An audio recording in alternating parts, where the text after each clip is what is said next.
perilaku yang ditunjukkan oleh siswa, yaitu ketika mereka jajan entah sengaja atau tidak, mereka memakan jajanan sambil berdiri, bahkan berjalan. Walaupun terlihat sepele, namun hal ini adalah sebuah kesalahan yang perlu diluruskan. Hal ini disebabkan oleh sikap acuh dan mengabaikan dari orang yang mengerti, kurangnya kesadaran dan pengetahuan siswa, dan tidak adanya pihak yang mengingatkan. Untuk mengatasi masalah dan kondisi tersebut, saya sebagai praktisi mencoba menerapkan program praktik baik berupa tempat, yang berarti teman pengingat. Siswa diajarkan terlebih dahulu tentang satu hadis yang melarang kita minum sambil berdiri. Lalu hadis tersebut akan diterapkan dalam keseharian siswa di sekolah. Beberapa siswa akan ditugaskan untuk menjadi tempat teman pengingat untuk saling mengingatkan satu sama lain.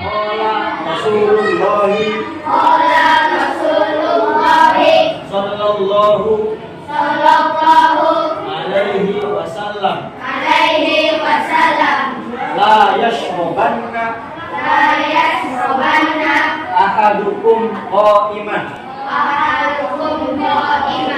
la yashrobanna ahadukum qa'iman. Janganlah sekali-kali seorang di antara kamu minum sambil berdiri. Hadis riwayat Muslim. Kita memahami arti dari hadis ini. Janganlah sekali-kali seorang di antara kamu minum sambil berdiri. Nah, kalau misalkan kamu mau minum atau makan nggak boleh sambil berdiri, ya harus duduk. Kenapa? Karena Rasulullah itu melarang entah itu minum atau bahkan makan sambil berdiri. Minum aja nggak boleh sambil berdiri, apalagi makan. Nah, sekarang kalian hafalin hadis ini beserta artinya, dibaca beberapa kali. Setelah siswa diajarkan tentang hadis, siswa diberi waktu untuk membaca, menghafal, dan memahami makna dari hadis tersebut dengan benar.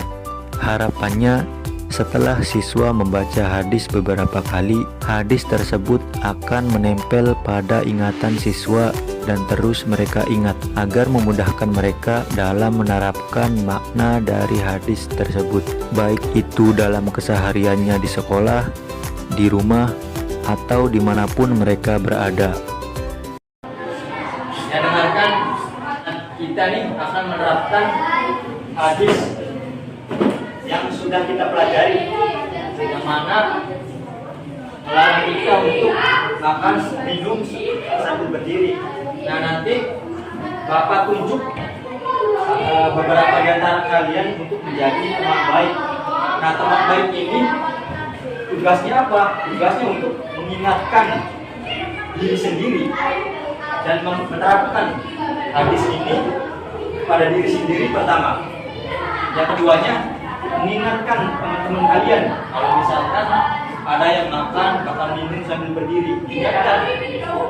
Nanti ngomongnya dengan baik, jangan ngebentak, jangan marah-marah, ingatkan baik ya ngomongnya. Untuk menerapkan program ini, beberapa siswa ditugaskan untuk menjadi teman pengingat. Tugasnya mengingatkan dan menerapkan hadis pada diri sendiri terutama, lalu mengingatkan dan menerapkan kepada teman-temannya. Nanti Bapak tunjuk nama-namanya. Pertama, Dea, Chelsea, Faiha, sama Ibrahim. Mana Ibrahim? Nanti nama-nama yang Bapak tunjuk tadi itu jadi teman baik. Tugasnya apa? Mengingatkan ya, mengingatkan tentang penerapan hadis. Ya. Astagfirullah, kamu kok minum sambil berdiri? Kamu nggak ingat hadis para rasul dan nabi, yaitu Bismillahirrahmanirrahim. La yasrobanna ahadukum qa'iman. Janganlah sekali-kali seorang di antara kamu minum sambil berdiri. Hadis riwayat Muslim.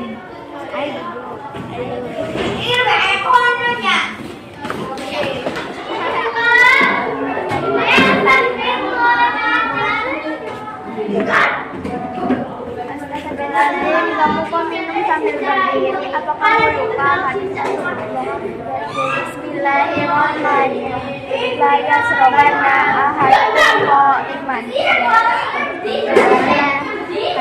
Janganlah sekali-kali seorang di antara kamu minum sambil berdiri. Hadis riwayat Muslim. Ayo duduk. Assalamualaikum warahmatullahi wabarakatuh. Perkenalkan, saya dari MTB kelas 5. Alhamdulillah, setelah memahami dan menerapkan hadis Nabi, teman-teman jadi ingat kalau makan dan minum harus sambil berdiri. Assalamualaikum warahmatullahi wabarakatuh. Perkenalkan, saya dari kelas 5. Alhamdulillah, setelah memahami dan menerapkan hadis Nabi, teman-teman jadi ingat kalau makan dan minum harus sambil duduk. Assalamualaikum warahmatullahi wabarakatuh. Perkenalkan, saya Anwar Hashim, guru kelas 5 MDTA Ma'arif Dadap Baru. Menurut saya, penerapan program teman pengingat ini sangatlah efektif dalam membina adab dan karakter siswa melalui penyampaian hadis dan metode saling mengingatkan. Kelas jadi lebih tertib, lebih kondusif, dan para siswa lebih berani dalam mengingatkan satu dengan yang lainnya. Kedepannya diharapkan program ini terus dilaksanakan secara konsisten, dikembangkan dengan penyampaian hadis-hadis yang lain, agar berdampak bukan hanya di sekolah, melainkan sampai dalam lingkungan rumah dan masyarakat, agar menjadi pembentuk akhlakul karimah. Sekian dari saya. Wassalamualaikum warahmatullahi wabarakatuh.